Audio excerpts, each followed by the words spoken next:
నామమునకు స్తోత్రం. మనం కొనసాగుతూ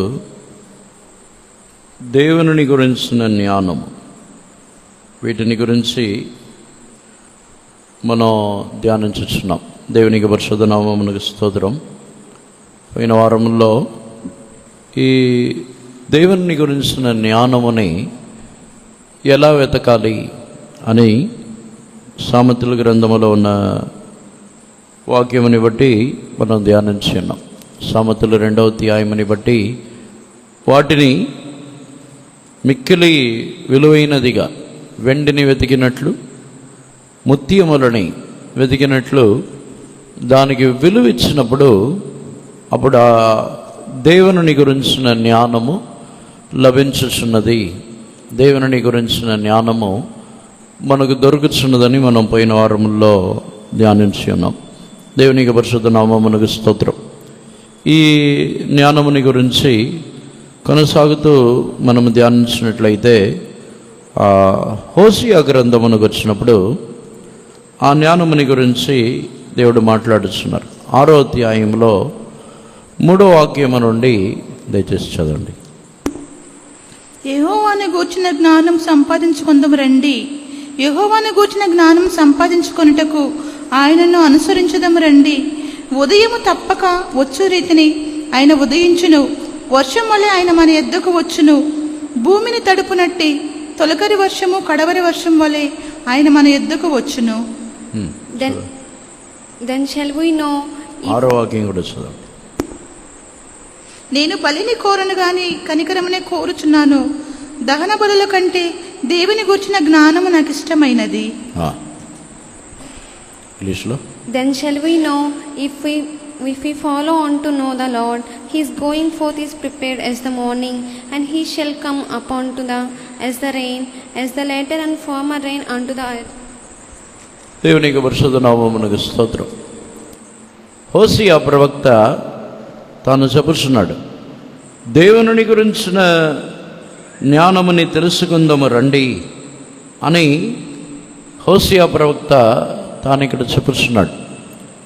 ఆయన బయలుదేరి రావటము ఉదయకాలపు సూర్యోదయం వలె ఆయన వచ్చును.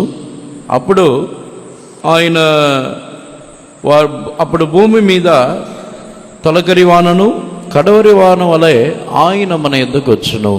మరొకసారి కూడా వాక్యంని చదవండి. యెహోవాను గూర్చిన జ్ఞానము సంపాదించుకుందాము రండి. యెహోవాను గూర్చిన జ్ఞానము సంపాదించుకొనుటకు ఆయనను అనుసరించదము రండి. ఉదయము తప్పక వచ్చు రీతిని ఆయన ఉదయించును, వర్షము వలె ఆయన మన యొద్దకు వచ్చును. భూమిని తడుపునట్టి తొలకరి వర్షము కడవరి వర్షం వలె ఆయన మన యొద్దకు వచ్చును. భూమిని తడుపుచున్న తొలకరి వాన వలె కడవరి వాన వలె ఆయన మన యొద్దకు వచ్చును. దేవునికి పరిశుద్ధ నామమునకు స్తోత్రం. హోషేయ ప్రవక్త తాను చెప్పుచున్నాడు, తాను తెలుసుకునే కార్యం, దేవుని గురించి తనకు తెలిసిన కార్యములని అక్కడ హోషేయ ప్రవక్త తాను చెప్పుచున్నాడు. దేవుని గురించి తెలుసుకుందాము రండి. ఆయన ఎలా వచ్చుచున్నారు? ఉదయకాలపు తప్పక ఉదయించుచున్న సూర్యోదయం వలె. అంటే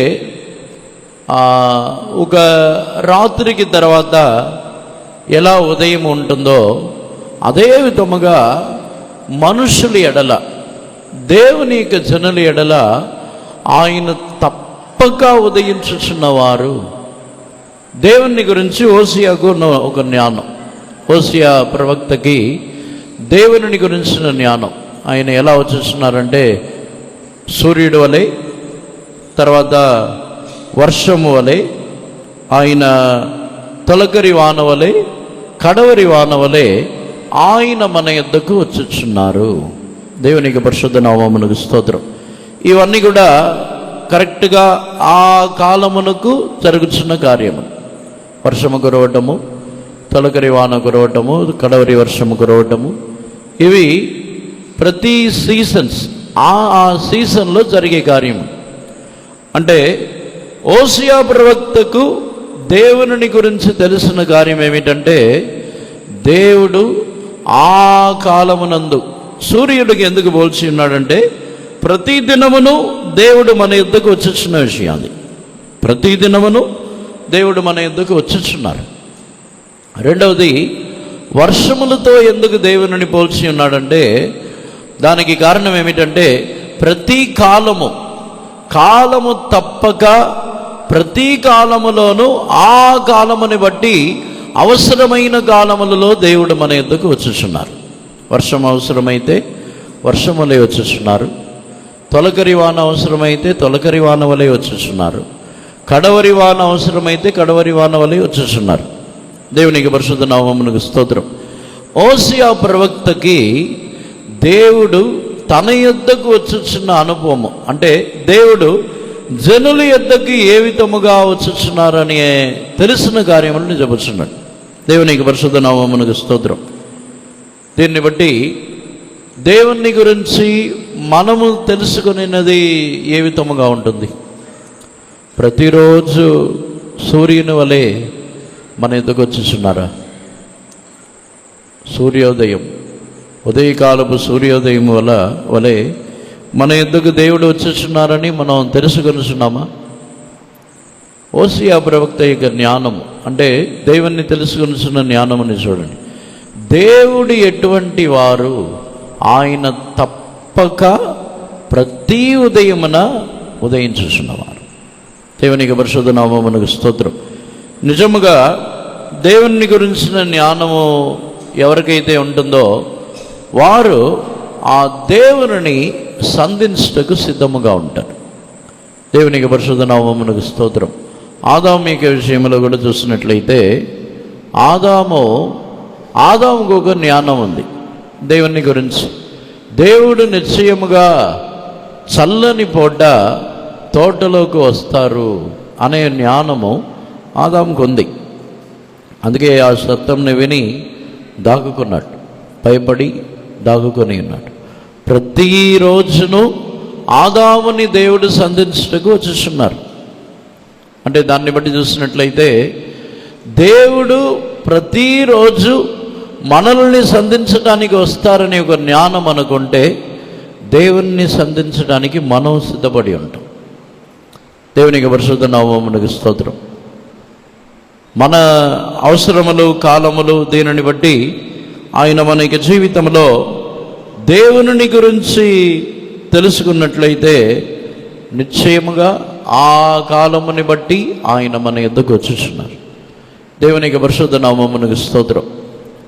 అబ్రహాము లోతు విషయమునకు వచ్చినప్పుడు వారు కష్టకాలములో ఉన్నప్పుడు వారి యొక్క అవసరమైన సందర్భములలో దేవుడే అబ్రహాము యుద్ధకు వచ్చేస్తున్నారు. దేవుడే లోతు యుద్ధకు తన యొక్క దూతలని పంపించుచున్నారు. దేవునికి పరిశుద్ధ నామమునకు స్తోత్రం. దేవుని యొక్క రాకలు, దేవుడు వచ్చే విషయమని గురించి ఆయన బయలుపరిచిన కార్యం. ఒక పాత నిబంధన కాలంలో ఉన్న ఒక వ్యక్తికి దేవుని గురించిన జ్ఞానం ఏ విధముగా ఉంది? ఇదే వాక్యమని గురించి మనం ధ్యానించినట్లయితే దీనిని వేరే విధముగా కూడా మనం ధ్యానించవచ్చు. దేవునికి పరిశుద్ధ నామమునకు స్తోత్రం. 3 విధములుగా ధ్యానించవచ్చు. ఒకటి, యేసు ప్రభు అరుణోదయము. యేసు ప్రభు ఒక సూర్యకాంతి వలె తన యొక్క జనులని రక్షించే నిమిత్తము ఆయన వచ్చుచున్న ఒక అనుభవము. రెండవది, వర్షము వలె ఆయన మన యుద్ధకు వచ్చే అనుభవం వచ్చి అపోస్తలిక కాలములో పరిశుద్ధాత్మిక అభిషేకము కుమ్మరించబడి ఉన్న ఆ కాలం. మూడవదిగా, ఆయన తొలకరి వానతోనూ కడవరి వానతోనూ మీ యుద్ధకు వచ్చును అని చెప్పినట్లయితే ఇప్పుడు ప్రస్తుతం ఉన్న కాలములో, ఈ కడవరి కాలములో దేవుడు మన మీద కుమ్మరించుచున్న కడవరి వర్షము, ఈ కాలమునకు తగిన వర్షం. దేవునికి పరిశుద్ధ నామమునకు స్తోత్రం. మరొకసారి కూడా చెప్పుచున్నాను, ఈ దేవుడు ఎలా మన యుద్ధకు వచ్చుచున్నారు అంటే ఓసియా ప్రవక్త కాలములో తాను గ్రహించిన కార్యం, ఓసియా ప్రవక్త కాలములో జరిగే కార్యము కాదు ఇది. ఓసియా ప్రవక్త తాను ప్రవచనముగా చెప్పుచున్నాడు, కానీ సంభవించబోతున్న కాలం వచ్చి తర్వాత. ఈ ప్రవచన వాక్యము నెరవేరింది వచ్చి యేసు ప్రభు యొక్క రాక, దానికి తర్వాత కుమ్మరించబడి ఉన్న అభిషేకము, దానికి తర్వాత ఉన్న కడవరి వర్షం. దేవునికి పరిశుద్ధ నామమునకు స్తోత్రం. దేవుని గురించిన జ్ఞానం వలన ఓసియా పాత నిబంధన కాలంలోనే దీని గురించి చెబుతున్నాడు. అంటే మనం దేవుని గురించి ఒక జ్ఞానం గలవారము, దేవుని గురించి తెలుసుకుని ఉన్నామంటే దేవుడు ఎలా ఆ కాలంలో ఆయన క్రియ చేస్తున్నారో వాటిని గురించి మనం తెలుసుకున్నప్పుడు దేవుని యొక్క మనసు ఏమిటో తెలుసుకుంటాం. దేవునికి పరిశుద్ధ నామమునకు స్తోత్రం. ఇప్పుడు తర్వాత దేవుడు ఏం చేయబోతున్నారో తెలియక అక్కడ చదవండి,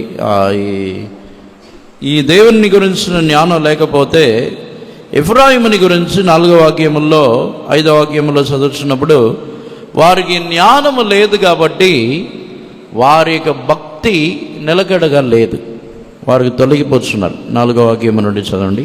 ఎఫ్రాయిము, నిన్ను నేనేమి చేతును? యూదా, నిన్ను నేనేమి చేతును? తెల్లవారగానే కనబడు మేఘం ఎగిరిపోవునట్లును, ప్రాతకాలమున పడు మంచు ఆరిపోవునట్లును మీ భక్తి నిలవకపోవును. కాబట్టి నేను చేసిన తీర్పులు వెలుగువలే ప్రకాశించినట్లు ప్రవక్తల చేత నేను వారిని కొట్టి బద్దలు చేసి ఉన్నాను, నా నోటి మాటల చేత వారిని వధించి ఉన్నాను. ఇంగ్లీష్లో, O Ephraim, what shall I do unto thee? O Judah, what shall I do unto thee? For your goodness is a morning cloud, and as the early dew it goeth away.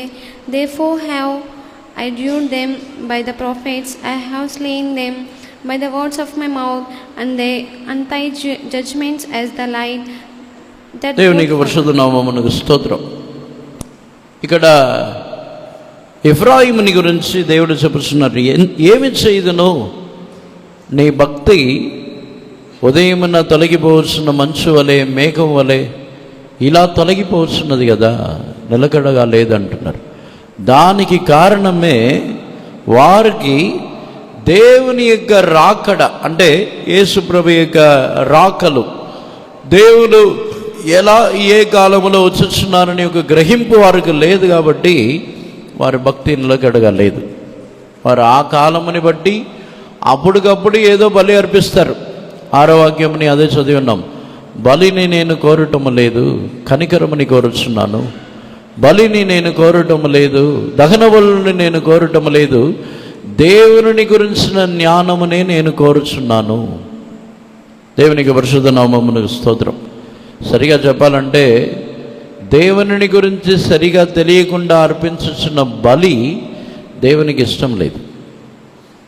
దేవునికి పరిశుద్ధ నామమునకు స్తోత్రం. దేవుని గురించి సరిగా తెలియకుండా చెప్పుచున్న స్తోత్రములు, ఏమీ తెలియకుండా ఆ స్తోత్రములు ఎందుకు చెబుతున్నామని తెలియకుండా చెప్పే స్తోత్రములు కూడా ప్రయోజనం లేదు.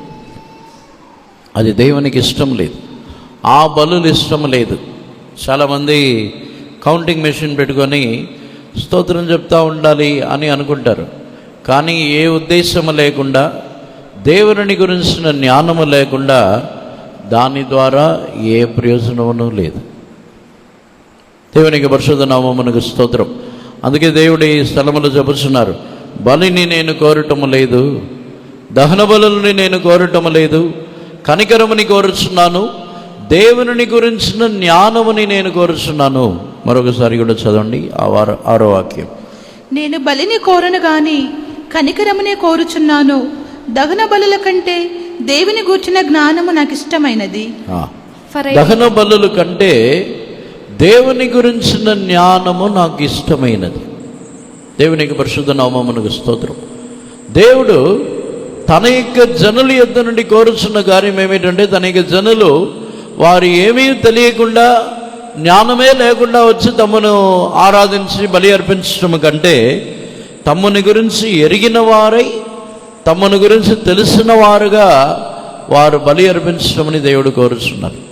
బలి నాకు ముఖ్యము కాదు, దేవుని గురించిన జ్ఞానం ముఖ్యమంటున్నారు.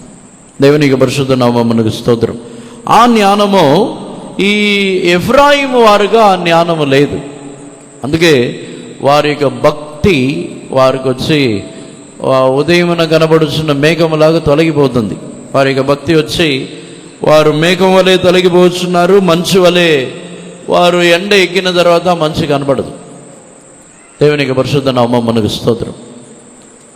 ఆత్మీయ జీవితంలో ఒక స్థిరమైన అనుభవం, ఆత్మీయ జీవితంలో మనం స్థిరముగా ఉండకుండా అప్ అండ్ డౌన్స్, కొన్ని రోజులు మంచి భక్తి గలవారుగా ఉంటాం, కొన్ని రోజులు వెంటనే దుఃఖంతో కన్నీళ్లతో నాకెందుకు ఈ భక్తి అని చెప్పి పూర్తిగా మనం తొలగిపోతాం.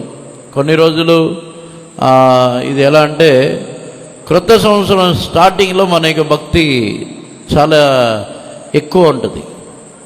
దానికి తర్వాత కొన్ని రోజుల తర్వాత ఇంకా ఆ భక్తి తగ్గిద్ది. మరలా ప్రభు వల్ల ఆరాధన దగ్గరికి వచ్చినప్పుడు కొంచెం భక్తి పెరిగిద్ది. ప్రభు వల్ల ఆరాధన అయిన తర్వాత కొన్ని రోజులకు మన యొక్క భక్తి తగ్గిపోయిద్ది.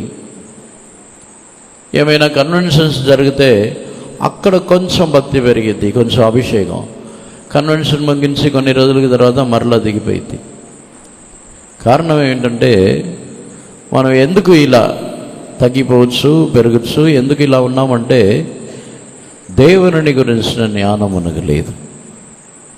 దేవుడు ఏ కాలమునందు ఏ కార్యముని చేయబోతున్నారు అనే జ్ఞానము మనకు లేకపోవటం ద్వారా మన యొక్క జీవితంలో మనము భక్తి లేని వారుగా, మన యొక్క భక్తి అప్ అండ్ డౌన్స్లో ఉంది, అది స్థిరముగా లేదు.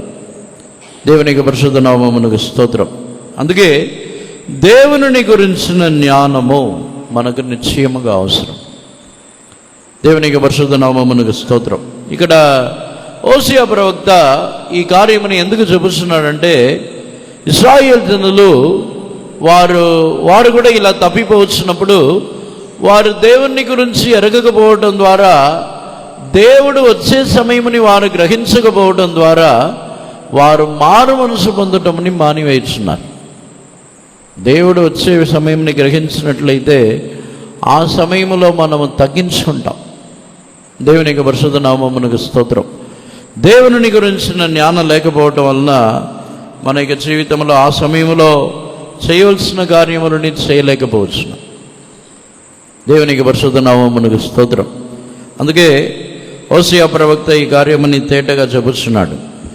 దేవుని గురించి తెలుసుకుందాము రండి, దేవుని గురించిన జ్ఞానముని గురించి తెలుసుకుందాము రండి అని అక్కడ చెబుతున్నారు. దేవునికి పరిశుద్ధ నామమునకు స్తోత్రం. దేవుడే ఇదే హోషేయ గ్రంథము 4వ అధ్యాయము 1వ వాక్యముని కూడా చదివినట్లయితే చదవండి. ఇశ్రాయేలు వారలారా, యెహోవా మాట ఆలకించుడి. సత్యమును కనికరమును దేవుని గూర్చిన జ్ఞానమును దేశమందు లేకపోవుట చూచి యెహోవా దేశ నివాసులతో వ్యాజ్యమాడుచున్నాడు. Hear the word of the Lord, ye children of Israel, for the Lord hath a controversy with the inhabitants of the land, because there is no truth, nor mercy, nor knowledge of God in the land. దేవునికి పరిశుద్ధ నామమునకు స్తోత్రం. దేవుని గురించిన జ్ఞానము లేదు, వారు కనికరం లేదు, వారికి సత్యము లేదు, కనికరము లేదు, వారు దేవుని గురించిన జ్ఞానమును లేదు అని దేవుడే వారిని గురించి చెప్పుచున్నారు. దేవునికి పరిశుద్ధ నామమునకు స్తోత్రం. దేవుని గురించిన జ్ఞానం లేకపోవడం వలన మనం నశించిపోవచ్చు, మనకు తెలియకుండానే నశించిపోవచ్చు. దేవుని గురించిన జ్ఞానం లేకపోవడం వలన మనము దేవుని యొద్ద నుండి పొందుతున్న ఆశీర్వాదములని అనుభవించకుండా మనకు మనమే నశించిపోవచ్చున్న వారుగా మనం మారుస్తున్నాం. దేవునికి పరిశుద్ధ నామమునకు స్తోత్రం. ఇదే 4వ అధ్యాయంలో కూడా చదివినప్పుడు 6వ వాక్యంని చదవండి. ఇంతకుముందు చదవండి. నా జనులు జ్ఞానం లేని వారై నశించుచున్నారు, నీవు జ్ఞానమును విసర్జించుచున్నావు. ఇంగ్లీష్లో My people are destroyed for lack of knowledge. Because thou hast rejected knowledge, I will also reject thee, that thou shall be no priest to me. Seeing thou hast forgotten the law of thy God, I will also forget thy children. దేవునికి పరిశుద్ధ నామమునకు స్తోత్రం. నా జనులు జ్ఞానము లేకే నశించిపోతున్నారు. జ్ఞానముని ద్వేషించుదురు గనుక నేను మీ పిల్లల్ని మర్చిపోతానంటున్నారు. దేవునికి పరిశుద్ధ నామమునకు స్తోత్రం. దేవునికి కార్యములని ధ్యానించినట్లయితే దేవుడు తన గురించి తెలుసుకొనుచున్న విషయమునికి ఎంత ప్రాముఖ్యతనిచ్చుచున్నారు. ఆయనని గురించి జనులు తెలుసుకొనుచున్న విషయముని గురించి ఎక్కువ వాటిని గురించి ప్రాముఖ్యతనిచ్చుచున్నారు. దేవునికి పరిశుద్ధ నామమునకు స్తోత్రం. అందుకే మొట్టమొదటిగా ఈ విషయమును గురించినట్లయితే దేవుని గురించి తెలుసుకోవాలంటే ముందు పరిశుద్ధ గ్రంథము నుంచి తెలుసుకోవాలి. ఒక కార్యము పరిశుద్ధ గ్రంథములో ఉన్న వాక్యములన్నీ చదివి, పరిశుద్ధ గ్రంథములో ఉన్న ప్రతి కార్యములని చదివి, ముందు పరిశుద్ధ గ్రంథములో ఉన్న దేవుడు పరిశుద్ధ గ్రంథములో రాయబడిన వాటిని గురించి తెలుసుకున్న తర్వాతనే పరిశుద్ధ గ్రంథములో రాయబడని కార్యములని గురించి దేవుడు మనకు బయలుపరుస్తాడు. పరిశుద్ధ గ్రంథములో ఉన్న దేవుని గురించి, పరిశుద్ధ గ్రంథములో ఉన్న కార్యములని గురించి మనం తెలుసుకొనకుండా దానికి మించిన కార్యములు మనకు తెలియదు. దేవునికి పరిశుద్ధ నామమునకు స్తోత్రం. అందుకే పరిశుద్ధ గ్రంథముని మనము తప్పక చదవాలి. పరిశుద్ధ గ్రంథముని చదివే ఉద్దేశం, ఇలాంటి బైబిల్ స్టడీస్ పరిశుద్ధ గ్రంథముని చదివే ఉద్దేశం వచ్చి చాలా ఉద్దేశములు ఉంటాయి. కొందరు పరిశుద్ధ గ్రంథముని ఏదో క్రైస్తవులు కాబట్టి బాధ్యత కోసం చదివే వాళ్ళు ఉన్నారు. క్రైస్తవులు కాబట్టి ఏదో ఊరికే చదవాలి. రెండవది వచ్చి కొంతమంది ఆ రోజు ఎలా ఉంటుంది, ఆ రోజు దేవుడు మమ్మల్ని ఎలా నడిపిస్తారని జాతకం చూడడానికి చదివేవాళ్ళు ఉన్నారు. దేవునికి పరిశుద్ధ నామమునకు స్తోత్రం. మూడవది వచ్చి కొంతమంది ఫ్లూక్గా అలా బైబిల్ తీసిన వెంటనే ఏ వాక్యం కనబడుతుందో అదే దేవుడు వారితో మాట్లాడినట్టు. దేవుడు అలా మాట్లాడరు. చాలామంది వారు చేసే పని ఏంటంటే బైబిల్ తీసిన వెంటనే ఏ వాక్యం కనబడిద్దో అదే వారితో మాట్లాడిన వాక్యం అని వాళ్ళు అనుకొని అలా తీసి ఒక వాక్యం చదివేసి ఇదే దేవుడు మమ్మల్ని నడిపించుచున్న మార్గం అని అనుకొని వెళ్ళిపోతారు. కానీ అదంతా తప్పు. కొంతమంది పరిశుద్ధ గ్రంథమని చదివినప్పుడు దాంట్లో ఏమైనా తప్పులు ఉన్నాయా, దాంట్లో ఏమైనా తప్పులు కనిపెట్టాలా అని చదివేవాళ్ళు ఉన్నారు. కొంతమంది నేను పరిశుద్ధ గ్రంథమని చదివి ఆ పరిశుద్ధ గ్రంథంలో ఉన్న వాటన్నిటినీ తెలుసుకోవాలి అని చదివేవారు ఉన్నారు. ఎన్నో రకాలుగా ఉన్నారు. పరిశుద్ధ గ్రంథమని ఇలా అనేక ఉద్దేశములతో చదువుతున్నారు. ముఖ్యంగా మనం చదవలసినది పరిశుద్ధ గ్రంథమని చదివినప్పుడు ఆ వాక్యము ద్వారా నేను మార్చుకోవలసిన కార్యం ఏమిటి, రెండవది ఈ వాక్యముల్లో దేవుని గురించి నేను ఏమి తెలుసుకొనవలను. దేవునికి పరిశుద్ధ నామమునకు స్తోత్రం. ఆ ఉద్దేశంతో చదివినప్పుడు దేవుడు మనకు అనేక కార్యములని బయలుపరుచుతున్నారు. మన యొక్క జీవితంలో దీనిని గురించి గర్వించటకి ఏమీ లేదు. దేవుడే దానిని గురించి మన యొక్క జీవితంలో మార్చుకోవలసిన కార్యమైన, ఆయనని గురించిన కార్యమైన దేవుడే బయలుపరుచుతున్నారు. అంటే దేవుని గురించిన జ్ఞానములో ఎదగవాలనంటే ముందు పరిశుద్ధ గ్రంథమని చదవాలి. పరిశుద్ధ గ్రంథమని చదివి పరిశుద్ధ గ్రంథములో ఉన్న వాక్యములని విని తర్వాతనే దేవుడు పరిశుద్ధ గ్రంథములో లేని కార్యములని గురించి దేవుడు మనకు బయలుపరుస్తాడు. దేవునికి పరిశుద్ధ నామమునకు స్తోత్రం. అపోస్తలుడైన పౌలు ఆ కాలములో తాను వారి దగ్గర ఉన్న గ్రంథములు కాకుండా వేరే అనేక కార్యములని అపోస్తలుడైన పౌలుకు దేవుడు బయలుపరిచాడు. అవే రాయబడి ఉన్నది. ఇంకను ఆ కాలమునకు తగ్గట్టు దేవుడు ప్రతి ఒక్కరి యొక్క జీవితంలో వ్యక్తిగతముగా దేవుని గురించి, దేవుని యొక్క కార్యములని గురించి దేవుడు నిశ్చయముగా బయలుపరుస్తాడు.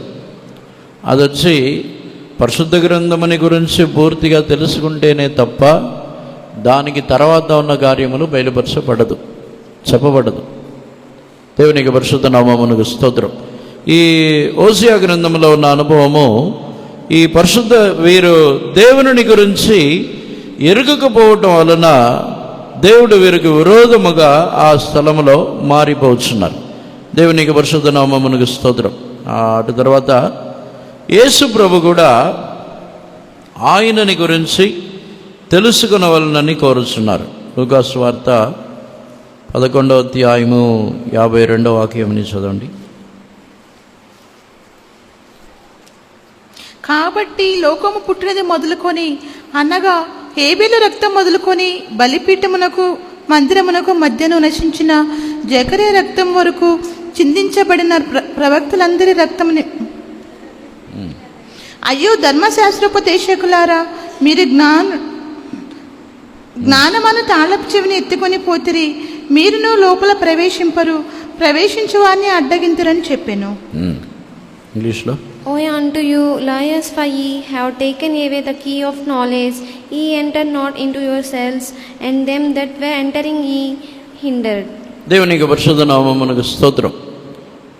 వారు యేసు ప్రభు, మీరు ధర్మశాస్త్ర బోధకులారా, వారిని గద్దించుచున్నారు. మీరు జ్ఞానం అనే తాళపు చెవిని తీసుకొని పోతరి, మీరును ప్రవేశించరు, ప్రవేశించే వాళ్ళని కూడా ప్రవేశించనివ్వరు. యేసు ప్రభు వారిని గద్దించుచున్నారు. ఎందుకంటే ఆ జ్ఞానములో, జ్ఞానం అనే తాళపు చెవిని మీరు తీసుకొని పోయి ఉన్నారు, దానిని ఇతరులకు ఇవ్వట్లేదు. మీరును నేర్చుకోరు, మీరును ప్రవేశించరు, ప్రవేశించే వాళ్ళని కూడా ప్రవేశించనివ్వరు. దేవునికి పరిశుద్ధ నామమునకు స్తోత్రం. దేవుని యొక్క జ్ఞాన విషయంలో యేసు ప్రభు కూడా అక్కడ తేటగా చెబుతున్నారు. మీరును ప్రవేశించరు, ప్రవేశించే వాళ్ళని ప్రవేశించనివ్వరు. అంటే వారు ధర్మశాస్త్ర బోధకులు వచ్చి జనులు వారు జ్ఞానులుగా మారిపోకూడదు, జనులకు అన్నీ తెలిసిపోకూడదు అని చెప్పి వారు అన్నిటినీ బోధించకుండా మూసేస్తున్నారు.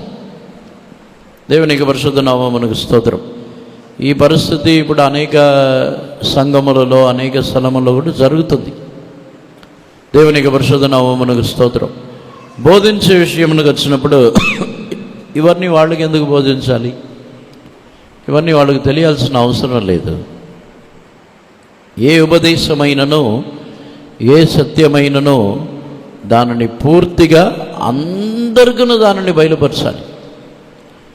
దేవునికి పరిశుద్ధ నామమునకు కొన్ని ఉపదేశములని గురించి, కొన్ని కార్యములని గురించి వారికి చెప్పొద్దు, ఇప్పుడు వారికి తెలియపరచొద్దు అని ఆపేస్తున్న పరిస్థితి ఇప్పుడు లోకములో ఉంది.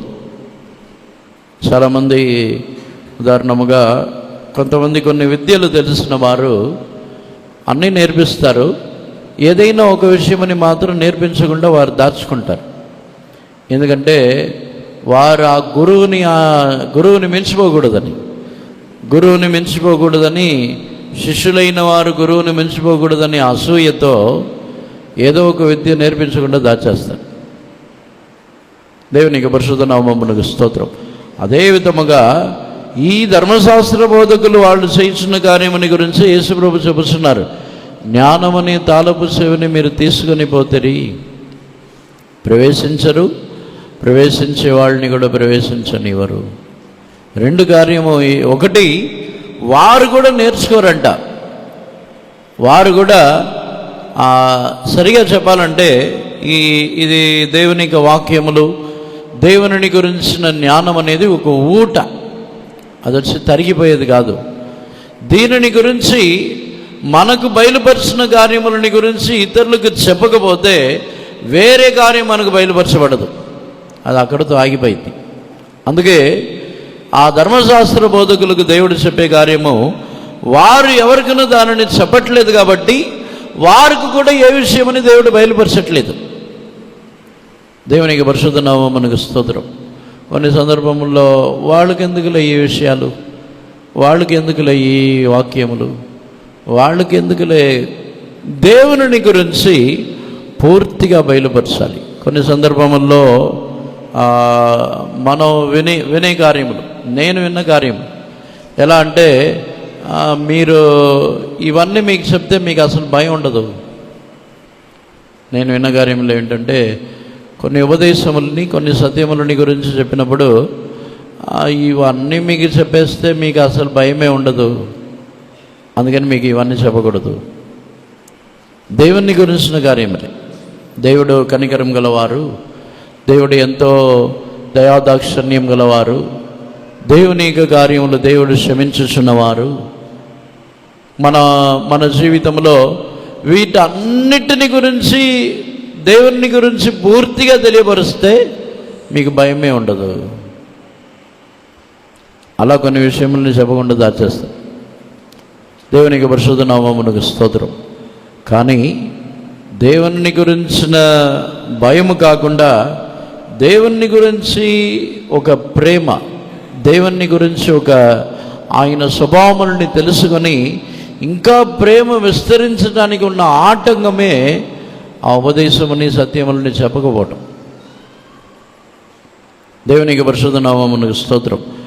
భయపడాలి అని చెప్పి కొన్ని విషయములని చెప్పరు, భయపడాలి అని చెప్పి దేవుని గురించి పూర్తిగా చెప్పరు. అప్పుడు దానిని బట్టి ఒకవేళ దేవునికి భయం ఉండవచ్చు, కానీ దేవుని అందలి ఉన్న ప్రేమ తగ్గిపోయింది. దేవునికి పరిశుద్ధ నామమునకు స్తోత్రం. అందుకే చిన్నపిల్లలకైనా పెద్దవారికైనా దేవుని గురించి పూర్తిగా తెలియపరచాలి.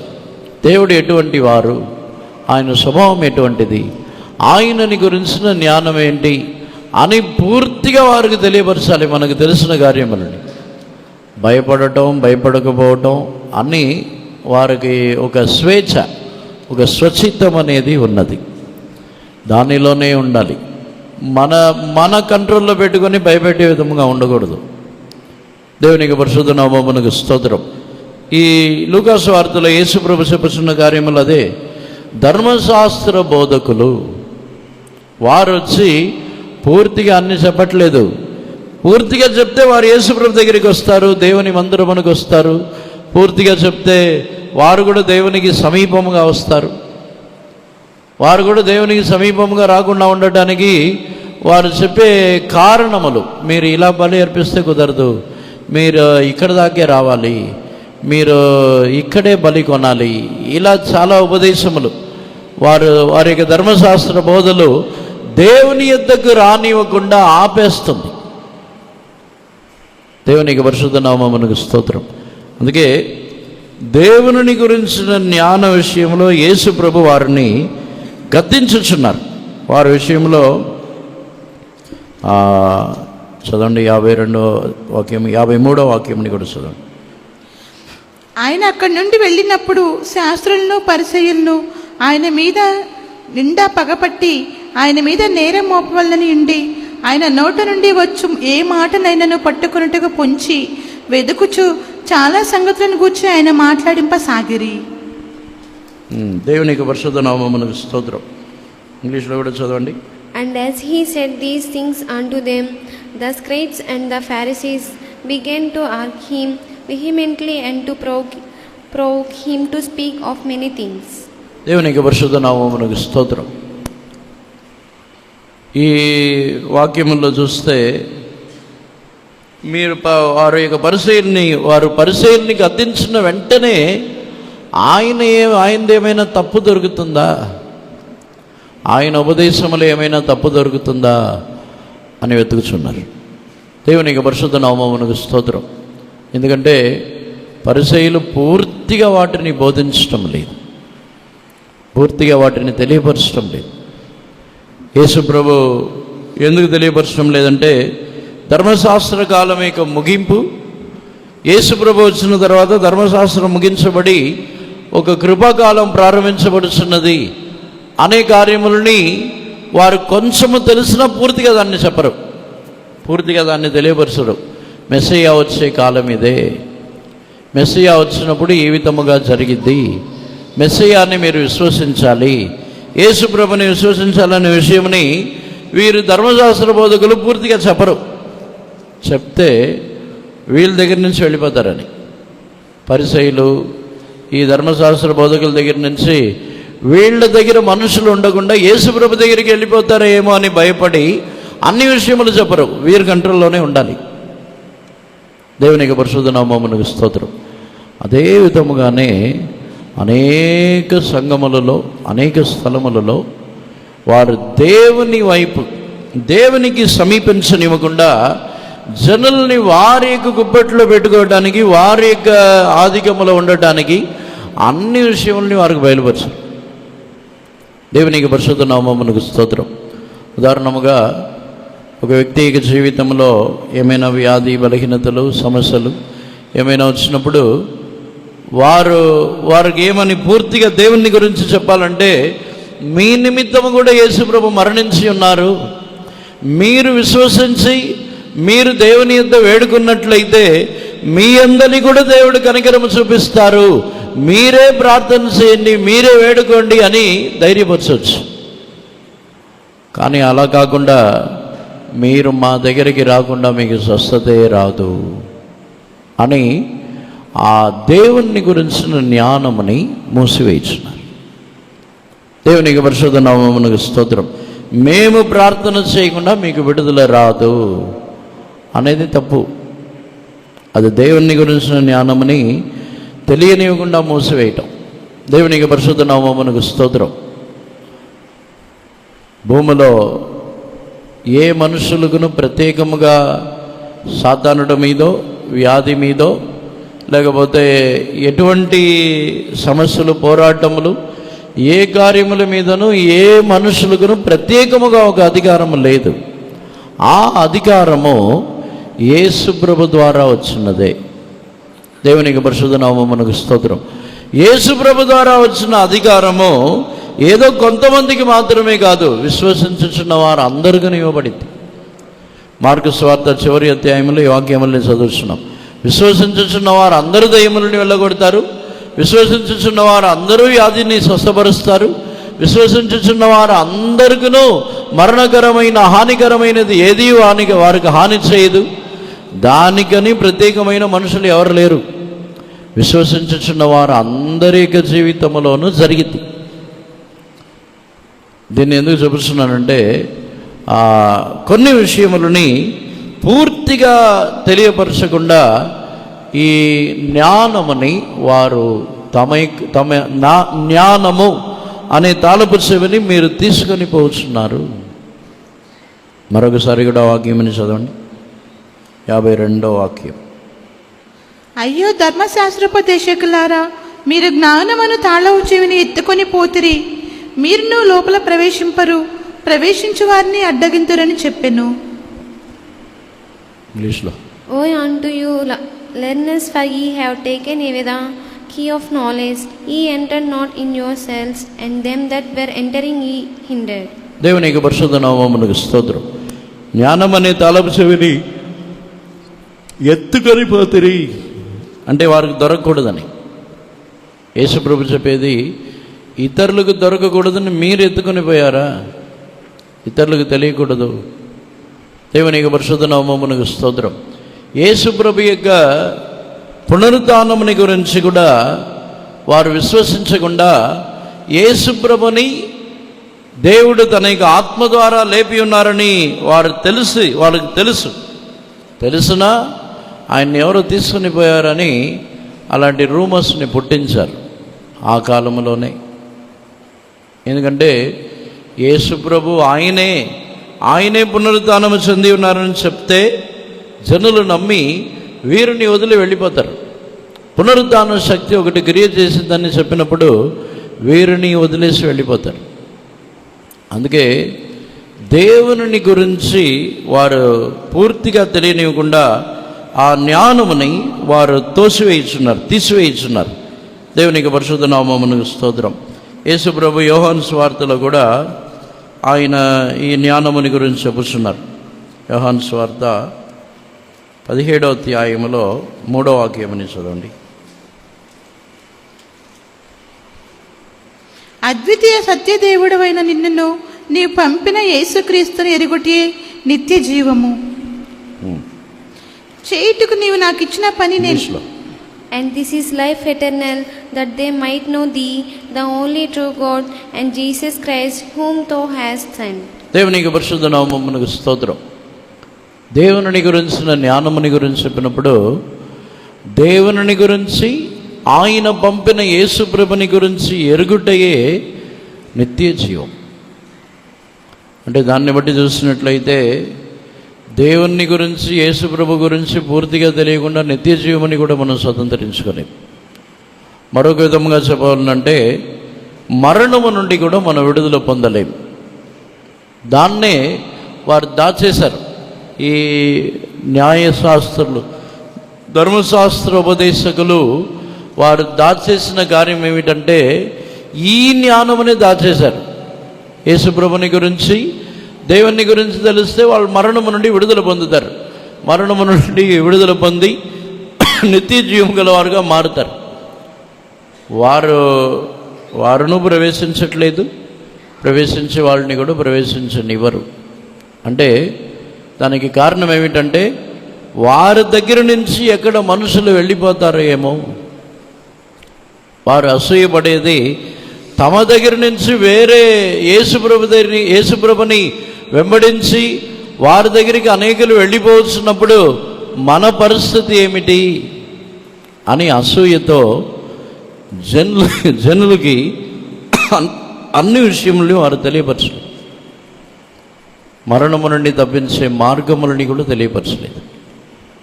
మనం ఎంత కొలది యేసుప్రభుని గురించి, దేవుని గురించి ఎంత అధికముగా తెలుసుకుంటామో అంత అధికముగా మనం మరణము నుండి తప్పించబడతాం.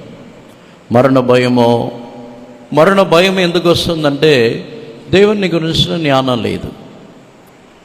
మరణ సమయంలో మనం ఎందుకు కలవరపడుతున్నామంటే దేవుని గురించిన జ్ఞానము లేదు. మనము మరణముని గురించి చింతించుచున్నాము అంటే దేవుని గురించిన జ్ఞానము లేదు. దేవుని గురించిన సరైన ఒక జ్ఞానం ఉన్నట్లయితే మనం మరణమునకు భయపడం, మరణముని గురించి మనము చింతించం. అందుకే యేసుప్రభువే చెప్పుచున్నారు, ఒకడే దేవుడైన ఆయన నిజ దేవుని గురించి, నన్ను పంపిన వారిని గురించి, నన్ను గురించి మీరు ఎరుగుటయే నిత్య జీవం. దేవునికి పరిశుద్ధ నామమునకు స్తోత్రం. అందుకే దేవుని గురించి మనం తెలుసుకోవాలి. నిత్య జీవముని పొందుకొనుటకు ఏమి చేయాలి? యేసు ప్రభువుని గురించి తెలుసుకుంటే ఏ ఆశీర్వాదములు వస్తున్నాయి, యేసు ప్రభు గురించి తెలిసినప్పుడు మనం ఏ కార్యంలో విడుదల పొందుతున్నాం, అన్నీ మన యొక్క జీవితంలో మనం తెలుసుకున్నప్పుడు నిశ్చయముగా మన యొక్క జీవితంలో మనం ఇంకా అనేక ఆశీర్వాదములని మనం పొందుతున్నాం. దేవునికి పరిశుద్ధ నామమునకు స్తోత్రం. మరొక కార్యముని కూడా చూసినట్లయితే రోమీయులకు రాసిన పత్రిక 1వ అధ్యాయంలోకి వచ్చినప్పుడు వాళ్ళు దేవుణ్ణి సరైన విధముగా తెలుసుకునలేకపోయారు కాబట్టి వారి యొక్క జీవితంలో వారు చేయరాని కార్యములను చేయుచున్నారు. చదవండి. మరియు వారు దేవుని నెరిగియు, రెండవ అధ్యాయము 1వ అధ్యాయము 28వ వాక్యముని చదవండి. మరియు వారు తమ మనసులో దేవునికి చోటి నొల్లకపోయిరు గనుక చేయరాని కార్యములు చేయుటకు దేవుడు భ్రష్ట మనసుకు వారిని అప్పగించెను. ఇంగ్లీష్లో And even as they did not like to retain God in their knowledge, God gave them over a reprobate mind to do those things which are not convenient. తెలుగులో వచ్చి దేవునికి చోటు ఇనలేదు కాబట్టి, కానీ ఇంగ్లీష్లో తమిళ బైబిల్లో చూసినప్పుడు దేవుని గురించిన జ్ఞానమునకు మనసులో చోటు ఇవ్వలేదంట. దేవునికి చోటు ఇనలేదని కాదు, దేవుని గురించి తెలుసుకున్నట్టుకు మనసులో చోటు ఇనలేదు కాబట్టి వారిని భ్రష్ట మనసుకు అప్పగించి ఉన్నారు.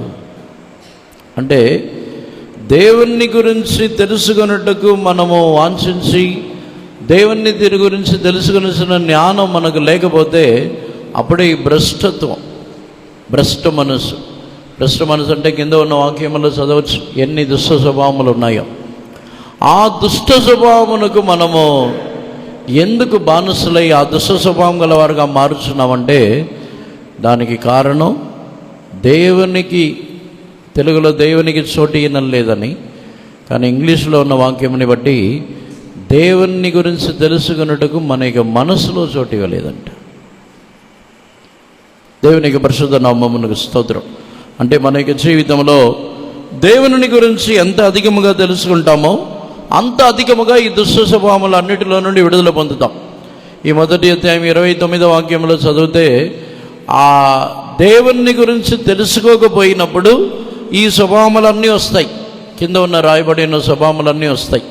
దేవునికి పరిశుద్ధ నామమునకు స్తోత్రం. మనం కూడా దేవుని గురించిన జ్ఞానము లేని వారుగా, దేవుని గురించి ఎరుగని వారుగా మారినప్పుడే ఈ దుష్ట స్వభావములు అన్నీ మన యొక్క జీవితంలో పోరాడిద్ది. మనం జయం పొందలేము. కానీ దేవుని గురించి ఎరిగినప్పుడు ఈ కార్యముల అన్నిటిలో నుండి కూడా మనం విడుదల పొందచ్చు, జయం పొందచ్చు. ఈ సాయంకాలం మనందు అందరిని కూడా కన్నులు మూసుకొని మన యొక్క ఆత్మీయ జీవితంలో మనము దేవుని ఎంత అధికముగా మనం తెలుసుకొని ఉన్నాం, ఏ దేవుని గురించిన జ్ఞానం మనకి ఏ విధముగా ఉంది. హోషేయ ప్రవక్తలాగా దేవుని గురించి తెలుసుకుందాము రండి. హోషేయ ప్రవక్త ఇశ్రాయేల్ జనుల్ని, ఎఫ్రాయిముని, యూదా జనుల్ని పిలుచుచున్నాడు. దేవుని గురించి తెలుసుకుందాము రండి. ఆయన మన ఎందుకు ఈలాగూ వచ్చుచున్నారు కాబట్టి ఆయన ఇక కనికరమని పొందుకున్నట్టుకు తగ్గించుకుందాము. ఆయనని గురించి తెలుసుకుంటే ఎఫ్రాయిమును యూదాను తగ్గించుకుంటుంది. కానీ దేవుని గురించి తెలియదు కాబట్టి ఎఫ్రాయిముని యూదా చేసిన కార్యం ఏమిటంటే భక్తి మారిపోతున్నది. భక్తి ఎలా అంటే ఎందుకు దేవుడు వారి యొక్క భక్తిని గురించి ఇలా చెప్పుతున్నారంటే, ఏమైనా కష్టం వచ్చిందంటే, ఏమైనా ఇరుకులు ఇబ్బందులు వచ్చినప్పుడు, కుటుంబంలో సమస్యలు వచ్చినప్పుడు అప్పుడే దేవుని సన్నిధానం కనపడింది. అప్పుడే భక్తి. జీవితంలో ఏమైనా శోధనలు, పోరాటములు వచ్చినప్పుడు అప్పుడు దేవునికి సన్నిధానం కనపడిద్ది. తర్వాత రోజు ఆ సమస్యలు తొలగిపోయిన తర్వాత దేవుని సన్నిధానం కనపడదు. అదే భక్తి ఉదయకాలమున తొలగిపోతున్న మేఘం వలె ఉన్నది. సమస్యలు తీరిపోయిన వెంటనే భక్తి తొలగిపోయింది. మన జీవితంలో ఆశీర్వాదం కావాలంటే భక్తిగా ఉంటాము. ఆశీర్వాదం వచ్చిన వెంటనే ఆశీర్వాదముని బట్టి కొన్ని రోజుల తర్వాత ఆ భక్తి ఏమి ఉండదు. ఆశీర్వదింపబడిన తర్వాత భక్తి ఉండదు. ఇలా ఎఫ్రాయిము వారు, యూదా వారు వారి యొక్క జీవితంలో దేవుని ఎరుగక అవసరమునకు మాత్రమే దేవుని యొద్దకు వచ్చుచున్నారు. వారు అర్పించుచున్న బలులు, వారు అర్పించుచున్న దహన బలులు అవసరమునకు మాత్రమే. దేవుని కోపం రాకూడదు, అందుకని బలి. దేవుని యొద్ద నుండి ఆశీర్వాదం కావాలి, అందుకని బలి. అంతే తప్ప దేవుని ఎరిగి, దేవుని ప్రేమించి, తగ్గించుకొని దేవునికి సమీపముగా రావాలనే మనసు వారికి లేదు. అందుకే హోషేయ చెప్పుచున్నాడు, ఆయన మన దగ్గరికి వస్తున్నారు, మనం కూడా ఆయన దగ్గరికి వెళ్దాం. ఆయన ఉదయకాలపు సూర్యుడు వలె వస్తున్నారు, వర్షం వలె వస్తారు, ఆయన తొలకరి వాన వలె, కడవరి వాన వలె వస్తారు. ఆయనని గురించి తెలుసుకొని ఆయన దగ్గరికి వెళ్దాం. అవసరమునకు మాత్రమే దేవుణ్ణి వెంబడించేవారుగా కాదు. ఈరోజు మన యొక్క జీవితాన్ని తగ్గించుకుందాం. దేవుని సన్నిధానములో మనం కూడా అనేక సందర్భములలో దేవుని గురించి ఎరగక కష్టం వచ్చినప్పుడు భక్తిగా ఉన్నాం. ఏమైనా పోరాటములు, ఇటువంటి కార్యములు వచ్చినప్పుడు భక్తిగా ఉన్నాం. అప్పుడు మన యొక్క భక్తి పెరిగిద్ది. తర్వాత మన యొక్క భక్తి మారిపోవచ్చున్నది. ఈరోజు అందరిని కూడా సమర్పించుకొని దేవుని సన్నిధానంలో దేవుని గురించిన జ్ఞానముతో నన్ను నింపుము. దేవుని గురించి నేను ఇంకా తెలుసుకోవాలి. దేవుని గురించి తెలుసుకోకుండానే నేను నశించిపోతున్నాను. దేవుని గురించిన జ్ఞానముని నాకు దయచేయము అని అందరిని సమర్పించుకొని దేవుని స్తోత్రించదము. స్తోత్రం దేవా, స్తోత్రం, స్తోత్రం, స్తోత్రం, స్తోత్రం.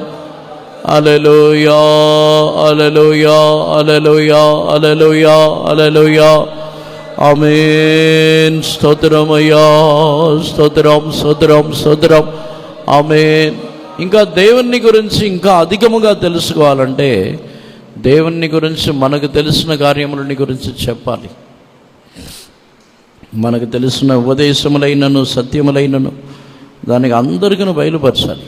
నీకు వద్దులే, నీకు అవసరం లేదు, మీకు చెప్తే మీరు ఇలా ఉంటారు అలా ఉంటారు, వారు ఎలా ఉంటారు అనేది మనకు విషయమే కాదు, వారు ఎలా ఉంటారు అనేది మనకు అవసరం లేదు.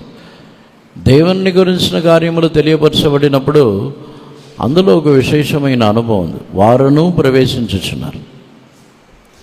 మన జీవితంలో దేవుని గురించి మనకు తెలియపరచబడిన కార్యములని ఇతరులకును వాటిని తెలియపరచుటకు దేవుడు కృప ఇవ్వాలి.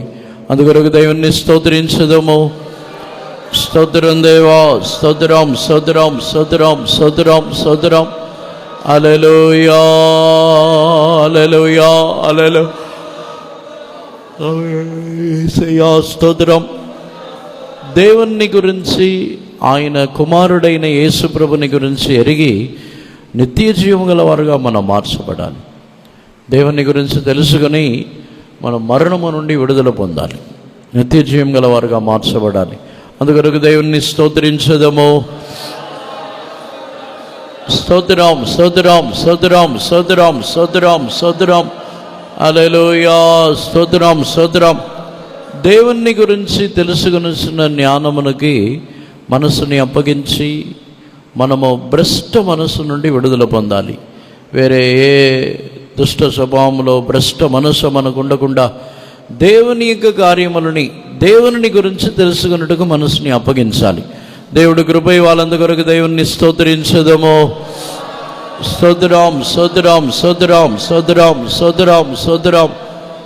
ఇంతవరకు దేవుడే మన యొక్క బైబిల్ స్టడీ అంతటిని ఆశీర్వదించి ఉన్నారు కనుక సమస్త స్తుతి ఘనత మహిమ దేవునికి చెల్లించి స్తోత్రించదము. స్తోత్రం స్తోత్రం స్తోత్రం స్తోత్రం స్తోత్రం. తండ్రి కుమార పరిశుద్ధాత్మ దేవుని కొరకు స్తోత్రించదము. స్తోత్రం స్తోత్రం స్తోత్రం స్తోత్రం. ప్రార్థించండి. శుద్ధ తండ్రి, మీ పరిశుద్ధ నామ స్తోత్రనాథ. ఈ వారం యొక్క మధ్యలో కూడా దేవుని యొక్క సముఖం మన సమకూర్చేందుకు ఈ స్తోత్రం, తీసుకొచ్చిన జైళ్ళ కొరకై స్తోత్రం, కొద్దిసేపుగా సముఖాన్ని అనుభవించడానికి చెందనేత కొరకై స్తోత్రం, తీసుకొచ్చిన ఒక కొత్త మీద మాట్లాడిన యొక్క వాకుల కొరకై స్తోత్రం. ఇది నాలో దేవుని యొక్క జ్ఞానం అనేది ఒక్కొక్క దేవుని బిడ్డ కూడా అవసరం తండ్రి. అటువంటి ఒక జ్ఞానాన్ని దేవుని యొక్క వాక్యం చదువుకొని వాక్యం ద్వారా దేవుని యొక్క జ్ఞానాన్ని పొందుకోవడానికి ఒక్కొక్కరు కృప దయచేయండి. వారి వరకు తగినటువంటి జ్ఞానము ద్వారా ఇతరులకు బోధించి ఇతరుల యొక్క మార్గములకు నడిపించడానికి ఒక్కొక్కరు సహాయం చేయండి తండ్రి. స్తోత్రం. మీ యొక్క జ్ఞానం అనేది నిత్య జీవానికి కూడా మమ్మల్ని నడిపించుంటున్నారు తండ్రి. స్తోత్రం. అటువంటి అనుభవములు నిత్య జీవానికి కూడా చూడటం మార్గంలో ఒక్కొక్కరు కూడా నడిపించి దాన్ని స్వతంత్రించుకుని ఆ దినం వరకు కృపతో ఒక్కొక్కరు నింపండి. తీసుకొచ్చిన వాక్యం విన్న వాక్యానుసారంగా మీ సంపూర్ణ చిత్తం చేసి మీరు ఆకులు కనబడి ఆ దినం వరకు కృపతో నింపమని తగ్గించుకొని స్తుతి ఘనత మేము చెల్లించుకొంచు ఏ స్పర్శదాన్ని అడుగుచుంటున్నాం తండ్రి. ఆమేన్. స్తోత్రం స్తోత్రం స్తోత్రం స్తోత్రం. ప్రభువైన యేసుక్రీస్తు యొక్క కృప, తండ్రి అయిన దేవుని యొక్క ప్రేమ, పరిశుద్ధాత్మిక సహవాసం మనందరితో సదాకాలం ఉండునుగాక. హల్లెలూయా హల్లెలూయా హల్లెలూయా.